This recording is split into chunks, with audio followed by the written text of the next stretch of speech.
sayyidina Muhammad wa ala ali sayyidina Muhammad. Bismillahirrahmanirrahim. Kita melanjutkan lagi kajian pada malam ini, masih dalam kitab Sirus Salikin.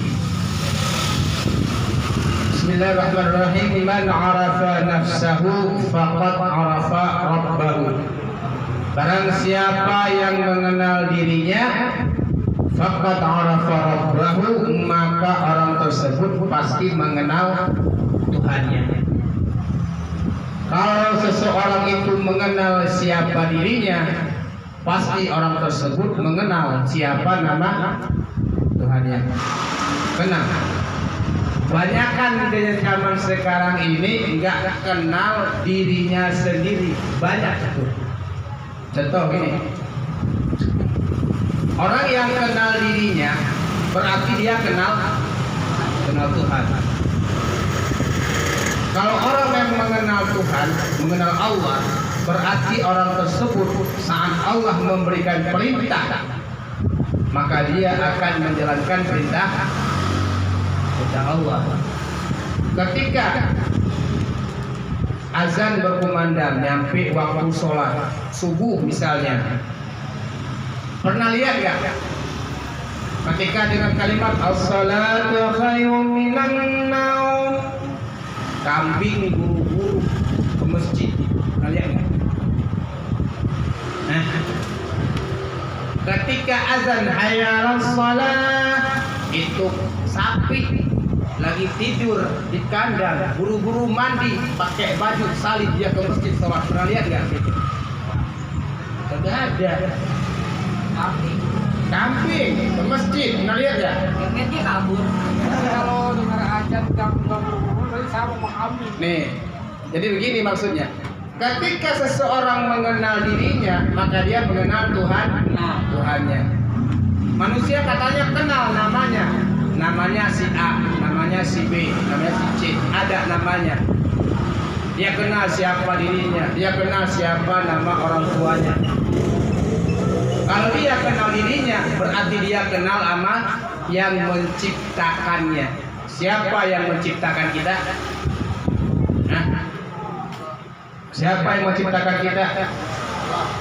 Allah. Ya. Yang menciptakan kita adalah Allah. Allah menciptakan kita dari segumpal darah. Kalau kita kenal diri kita, maka kita akan tahu saat kita berada di dalam kandungan ibu kita selama 9 bulan 10 hari. Di dalam kandungan itu tidak ada yang namanya jendela, benar? Ada nggak kandungan perempuan ada jendelanya? Kalau nggak ada jendela, berarti bayi di dalam perut ngap dong. Nah kita aja kalau di dalam rumah tertutup rapat, jendela kagak ada, pintu kagak ada, lubang angin kagak ada, ngap. Bener, tengah hari ngap. Emak kita ngandung kita selama 9 bulan. Siap dibawa kemana baik? Ke pasar kadang-kadang. Dengan bolong. Kira-kira itu yang di dalam kandungan enggak atau enggak? Itulah kuasa Allah. Baik, bismillahirrahmanirrahim. Jadi orang yang mengetahui akan dirinya, maka dia mengetahui akan Tuhannya. Dan barang siapa yang mengetahui akan dirinya sendiri itu bersifat dengan papa, bersifat dengan miskin, maka dia tahu kalau Allah Subhanahu wa taala itu sangat kaya. Makanya kita nggak perlu khawatir, nggak usah takut miskin. Kenapa? Karena kita hamba Allah yang sangat kaya. Ngapain takut? Orang dagang kagak laku-laku, cuek aja udah. Dagang kalau laku cuek aja. Yakinkan dalam hati kalau kita kenal Allah, saya tidak takut miskin. Kenapa? Karena saya adalah hamba Allah yang maha kaya. Yakinkan begitu. Akhirnya apa? Kita tenang, enjoy. Hidup ini mah santuy aja di bawah. Nggak usah hidup serba pengen ini itu, nggak usah. Kita dalam hidup ini berlaku hukum fisika. Kalau banyak gaya berarti bebannya nambah. Jadi kita nggak perlu harus banyak gaya. Orang-orang punya motor Harley Davidson, saya juga punya. Dari kayu bikin saya, Mas. Nah, kalau beli mau rakuan, bikin aja di kayu. Judulnya saya punya. Kenapa? Kalau saya ngikutin kayak orang-orang, beban saya nambah. Kalau kemampuan kita sehari-hari makannya cuma sama telur, nggak perlu makan dengan hamburger. Mahalan mana sih telur hamburger? Mahalan mana? Telur ceplok sama hamburger? Nggak tahu saya nggak. Asal ngomong ini. Kalau kita kemampuannya sehari cuma 10.000, nggak perlu memaksakan diri untuk hidup satu hari 20.000, seadanya aja. Kenapa? Karena kita yakin Allah Maha Kaya, kita miskin. Jadi orang yang mengenal Tuhannya, orang yang mengenal dirinya sendiri, pasti dia mengenal Tuhannya. Dia tahu dirinya itu miskin, maka dia tahu kalau Allah Subhanahu wa Ta'ala suka kaya. Nah, kemudian barang siapa yang mengetahui dirinya itu bersifat dengan hina, niscaya ia mengetahui Tuhannya itu bersifat dengan mulia. Orang yang paham dirinya itu hina, maka dia tahu bahwa Allah Subhanahu wa Ta'ala bersifat mulia. Artinya gini, kita tidak perlu mencari kemuliaan pada manusia. Gak usah mencari mulia pada manusia. Dalam beribadah, dalam hal apapun, lakukan dengan mengharapkan ridha Allah. Ini dari rumah ngaji kemari mencari ridha Allah apa mencari ridha manusia? Dari rumah ngaji kemari diundang. Panitia ngundang. Yang ngundang Aisyah, wah kagak enak gak dateng. Nah kalau gak dateng dipelototin sama dia. Besok-besok kalau ketemu di jalan, ban motor gua nggak bisa dibocorin ini, nggak dateng. Itu mengharap itu Allah takut sama orang itu. Takut itu. Saya nggak gitu guru. Sekali ngancem nggak ada tidak? Nggak ngancem ya? Ngancem paling nggak kalau nggak. Ngancem. Ya. Kita ngaji mengharap itu Allah. Enggak butuh daripada itu manusia. Enggak butuh kalau kita menuntut ilmu itu biar dikata oleh orang kita alim. Enggak perlu. Kita tampil dengan apa adanya, kita muncul dengan kemampuan kita yang ada. Enggak perlu harus untuk dipuji oleh orang lain. Manusia itu pada dasarnya biasa-biasa aja loh, enggak ada yang cakep. Jadi kalau di sini ada yang merasa dirinya itu cakep, diam-diam selfie, ngapain? Ngupload di SW, gua cakep nih. Kalau punya kota, cepret selfie, pakai baju baru bagus selfie, nulis captionnya, cakep juga gua ya. Yang cakep itu baju apa orang? Baju. Buktiin aja. Kalau di malam ini di jalan raya tuh jangan pakai baju, jangan pakai celana. Coba jalan dah. Cakep nggak kira-kira? Jangan jelek kan? Berarti manusia itu sama aja. Yang cakep itu pakaian, yang cakep itu bajunya. Ada yang masang itu kawat pagar, ada nggak? Masang kawat ikan pagar di gigi enggak? Itu harga behel 20 juta.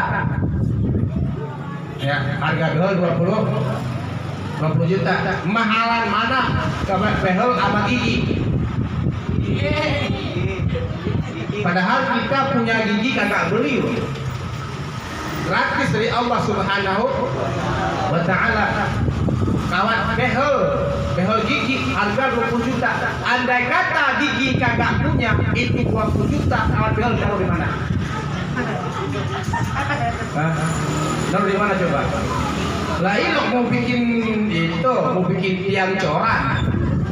Nah, untuk itu kita nggak perlu harus tampil memuaskan kehendak orang, nggak perlu tampil memuaskan kehendak orang lain. Kita tampil apa adanya, kita hadir apa adanya, nggak perlu untuk dipuji oleh orang lain, nggak perlu. Nah, kemudian andai kata manusia itu mengetahui bahwa dirinya itu dhaif atau lemah, maka manusia akan sadar bahwa Allah itu sangat kuat, perkasa. Kita manusia hamba yang lemah, kita manusia hamba yang dhaif, kita manusia hamba yang tidak punya kemampuan apapun di dunia ini, nggak punya. Kita lahir di dunia dibantu oleh orang Baik. Ada nggak bayi yang lahir begitu brojol langsung kabur? Ada nggak? Begitu brojol bayi manusia, bukan bayi kambing, bukan. Bayi manusia begitu lahir langsung dia kabur. Ada nggak? Begitu lahir dari rahim ibunya langsung dia pergi nyari baju make dewek. Ada nggak gitu? Pari, gitu. Ada nggak? Nggak ada kan? Nggak ada. Manusia itu makhluk lemah. Arti makhluk lemah adalah manusia itu civil society. Manusia itu makhluk sosial. Arti makhluk sosial, kita tetap membutuhkan orang lain. Kembali, manusia itu makhluk yang lemah. Kalau dia tahu dirinya lemah, maka dia sadar bahwa Allah itu sangat perkasa. Kita lemah. Kita lahir dibantu oleh orang lain, benar. Ketika kita gedean dikit masih dibantu oleh orang lain. Ketika kita sekolah masih dibantu oleh orang lain. Ada nggak yang masuk sekolah langsung pinter, langsung sarjana? Ada nggak? Masuk sekolah SD langsung dapat titel sarjana ekonomi? Ada nggak? Masuk SD itu langsung dapat titel sarjana ekonomi? Ada nggak? Enggak ada. Tetap butuh orang lain. Ketika kita sakit tetap butuh orang lain. Paling kagak ke dokter kita butuh. Nggak ada dokter, ada orang yang nemenin. Ya kalau nggak saya potong. Ketika kita sakratul maut juga butuh orang lain, butuh orang yang nalkinin. Ketika kita sudah mati juga butuh orang lain. Ada nggak orang mati yang ngubur dewek? Ada. Coba. Kalau pernah lihat tuh orang mati, dia gali kubur dewek, mandi dewek, ngapan dewek, dia mati. Itu jangankan orang lain, kuncen makam kabur. Ya kalau melihat begitu, kuncen makam bisa kabur. Kenapa? Orang mati semua tajhiz jenazah diurusin sendiri, nggak ada kan? Oleh sebab itu, karena nggak ada, maka kita tetap membutuhkan orang lain. Kita ngaji pun butuh ilmu, kita butuh orang lain. Makanya manusia sadar kalau dia lemah, maka dia sadar kalau Allah itu maha kuasa. Jadi kita tetap membutuhkan orang lain. Nggak mungkin kita hidup sendiri tanpa bantuan orang lain. Nggak mungkin. Ini berarti sudah malam, sudah jam 10, maka baru kita tutup dengan doa. Subhanallah bihamdika, asyhadu an la ilaha illa anta, astaghfiruka wa atubu ilaik. Wa assalamualaikum warahmatullahi wabarakatuh.